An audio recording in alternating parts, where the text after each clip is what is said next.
Good evening, friends. My name is Bhushan Khedkar, and we are going to start with the geography today. So, first thing that we are going to do today is study the NCRTs. So, we'll start with the sixth standard NCRTs. So, today we'll start with the first chapter of geography, sixth standard NCRT. The name of the chapter, as you can see on the screen, is the Earth and in the solar system. The Earth in the solar system. So, let us start with this. So, friends, when we say a solar system or when we say universe, there are certain very basic definitions given in these NCRTs. These definitions are very important from the perspective of UPSC because these simple definitions are sometimes asked, and many times we forget to do the simple things and we get confused. So, be very careful while studying these simple things. So, in the universe, the basic concept is a celestial bodies. Celestial bodies means all the stars, moons, and suns which are shining in the uh, sky. We call them as a celestial bodies. Okay, so you can see on the screen the photograph or the picture of these celestial bodies. Now, the first celestial body or bodies we can call them as stars. So, what are the stars? Stars, as you know, you might have studied that they are very big, they are very hot, and they produce their own light. Okay, they are made up of gases. Since they produce their own light, we call them star. So you might be seeing those blinking objects in the night sky. So these blinking objects are nothing but stars. Okay, they are very hot. So the most known star to us is the sun. So sun gives the heat to the solar system, everyone knows. Okay. So next important definition is planet or planets. Planets, as opposed to the stars, they don't produce their own heat or they don't emit their own light. They get the light from the stars and they reflect that light. So we call them as a planet. So from where this word planet comes? So this comes from the Greek dictionary planetai, means wanderers. So Greek people thought these are some wandering bodies. So they call them as a planets. Okay, so the basic difference between stars and planet is that they don't produce their own light. They get the light from the sun or they get the light from other star, wherever they are. So after seeing these two important definitions,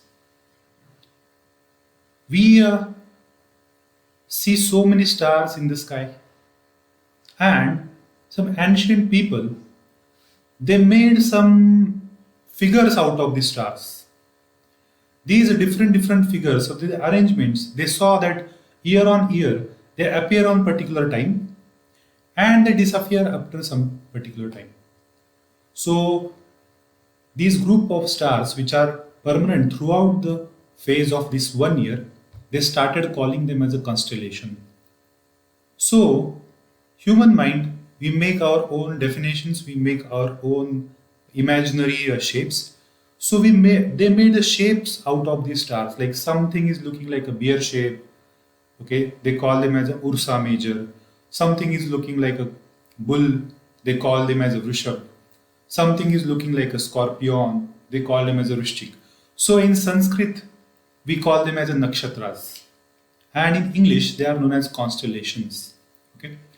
So they make various patterns. These constellations make various patterns. So in our 6th standard NCRT, they have basically spoken about this Ursa Major constellation, or they called as a Big Bear. So this is actually a Russian or the northern hemisphere word called as Ursa Major. So big bear. They saw a big bear in that particular shape, okay, in the sky. So they called as a Ursa Major. In Sanskrit, we call it as a Saptarshis or seven sages. You know these Atreyas and all these names were given to these Saptarshis and they keep on changing. These stories we know since childhood. So these Saptarshis, So very important thing is that now right now on the screen it is little bit not properly visible. So behind the screen you can see one here one star is hidden over here. Okay. So these seven stars. So if we take these first two stars and make a perpendicular line from there, then the first important what we say a star which appears, it is known as pole star or Dhruv as we call in the Sanskrit. So this pole star, it denotes the northern direction. So wherever you have a pole star, that is a northern direction. If night time, if you wander somewhere in the unknown territory and you don't know where you are going, in which direction you are going, so you find out this pole star using this Ursa Major constellation or Saptarshi constellation, and according to that, you can travel further northwards. So once your face is towards north, then your right hand shows the eastern direction, left hand shows the western direction, and your back shows the south direction. So in this way, you can mark the directions. So that is why the pole star is very, very important. And this is the importance of constellations. So also in the night sky, you might see some other constellations we will discuss in the next NCRTs. Right now, there is no need to discuss this. Okay. So now next important concept is a solar system. So everyone knows about solar system. We have studied so many things about solar system. So this word soul, it solar in the solar, it comes from this Roman mythology, which means sun god. Sol is the sun god in the Roman mythology. So they are calling it as a solar system. Okay, solar means related to sun. Okay, so sun is at the center of the solar system. Okay, so it is providing the pulling force, or it binds all other planets which is revolving around the sun. So sun is at the center of the solar system and it provides the pulling force. Okay. Now in your NCRT this particular diagram is given. So this is very, very important. So they have spoken about these various planets like Mercury's, Earth, Jupiter, Saturn. What is the time of time in which they make a one orbit around the sun? What is the time in which they uh, turn around themselves or they spin around themselves? So these are some important definitions they can be asked in the exam. So these are some facts that we should know. So if we see some important facts, then let us understand the important fact that the distance between sun and earth is around 150 million kilometers or 15 crore 15 crore kilometers. So this is a this is a difference or distance between sun and earth. Okay. So as we know, it is very impossible for us to travel from earth to the sun because we don't have very high speed vehicles. It will take some few hundred years. Okay. And though we can travel to the sun, it is humanly impossible to go to the sun because, as you know, as you go near to the sun, things will burn out. They will not. No one will survive, or no equipment, no rocket, no satellite can survive if it goes close to the sun. Okay. But light travels from sun to the earth. The speed of the light is 3 lakhs kilometer per second. So at this huge speed, the light travels from sun towards the earth. And it takes around 8 minutes. It's roughly around 8 minutes it takes to land on the earth from the sun. So if you want, so if we in future if we develop that much powerful we can say a rocket or something which can travel at the speed of light, then it can travel within 8 minutes from earth to sun. But as we know that Einstein's equation that E is equal to mc square, which talks about that it is humanly impossible to gain the speed of the light, because as you try to attain the speed of the light, the mass increases. So as your mass going to get increased, your speed is going to get decreased. So currently, though theoretically sometimes they have made it possible that we can travel at the speed of the light, but practically right now it is not possible to travel at the speed of light. Okay, so our NCRTs gives very good some memory tricks to remember the names of the planets. Uh, can say from closer to the away from the sun. So they have given this trick that my very efficient mother just served us nuts. So if you remember that, then you'll remember all the names of the planet from sun to the last one. So here my this M stands for the Mercury, V stands for the Venus, okay, E stands for the Earth. Again next M stands for the Mars. Next J is Jupiter, S is Saturn, U is Uranus, and N is Neptune. Okay, so all these planets, 8 planets are there. Okay, so these planets revolve around the sun in a particular path. Okay, this particular path is not completely circular; it is elongated path. So that's why these paths are known as orbits. Okay, so there are different orbits for the different planets. So these planets move around the sun and moons move around the planet. So this is how our solar system works, and these paths are fixed. No one planet or no one moon comes in the path of another planet or another moon. Okay. So now we are seeing the solar system. So certain basic and very important things. The closest planet to the sun is nothing but a Mercury. So Mercury is very closest to the sun, and since it is very closest to the sun, it takes only 88 days to complete one round around the sun. Okay. Now next to the Mercury is Venus. Venus is known as a sister planet.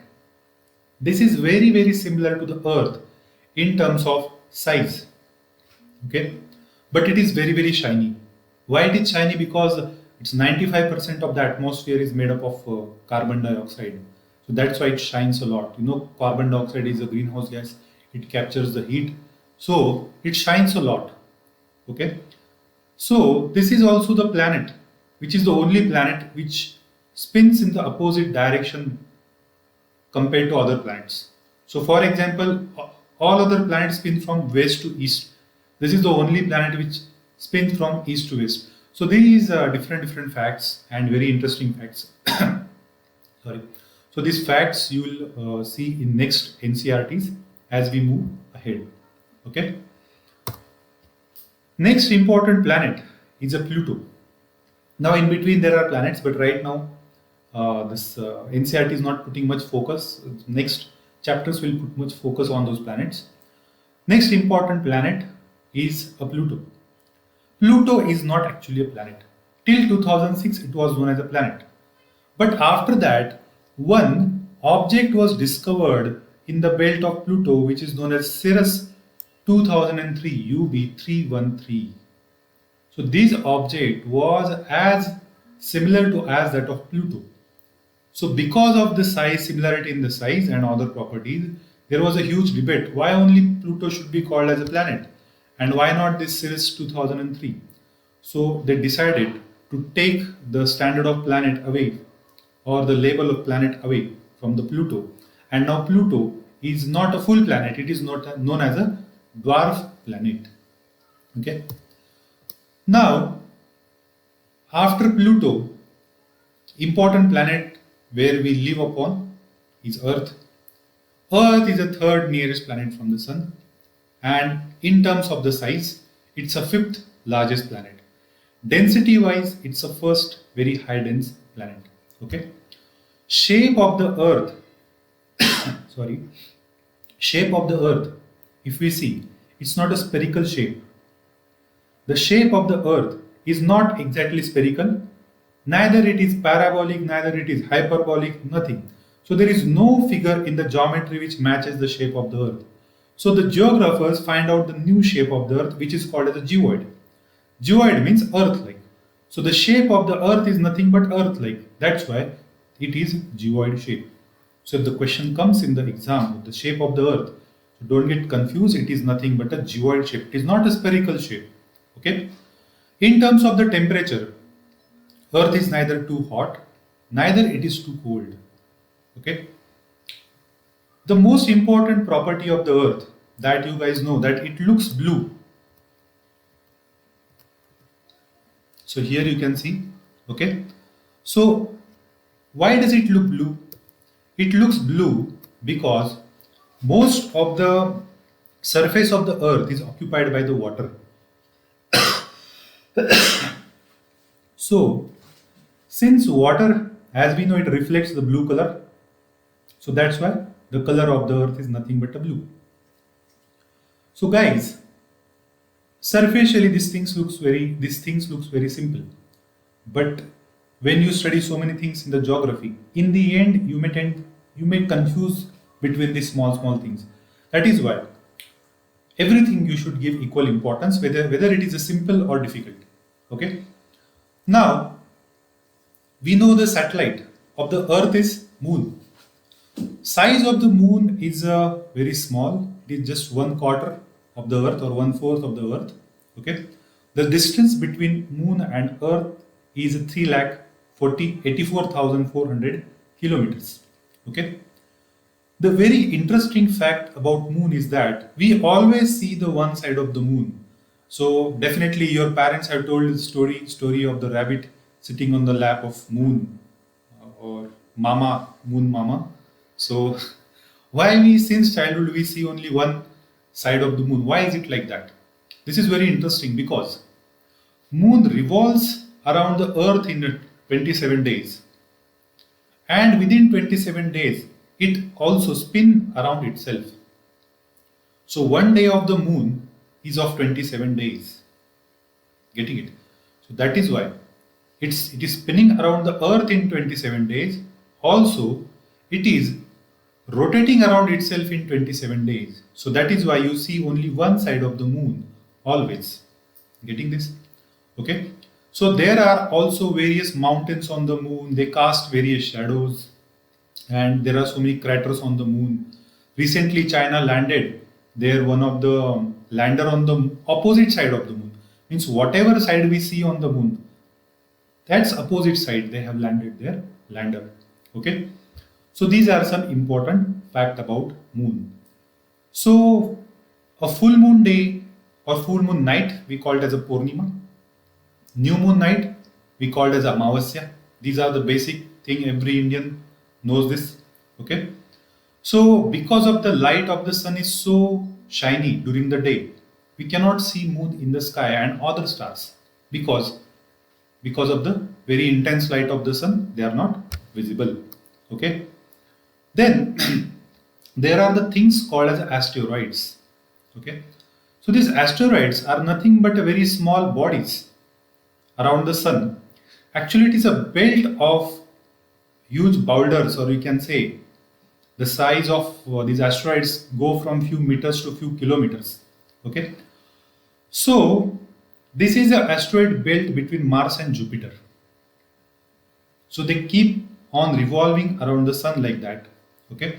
So scientists are saying, so ancient time there was a huge planet which got exploded, and now it has got converted into asteroid. Okay. So this is about asteroid.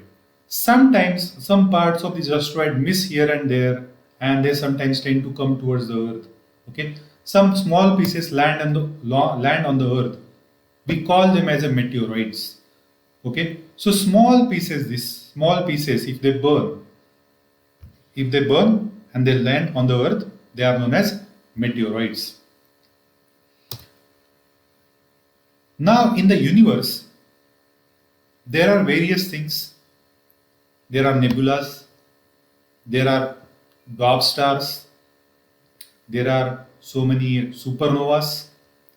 So galaxy is nothing but accumulations of stars, galaxies, supernova, dwarf stars, and whatever, so many things. Okay. So it is a huge systems of billions of stars and nebula clouds just floating around. Okay. But it is very organized. no one collides with each other because it's a set system of gravity.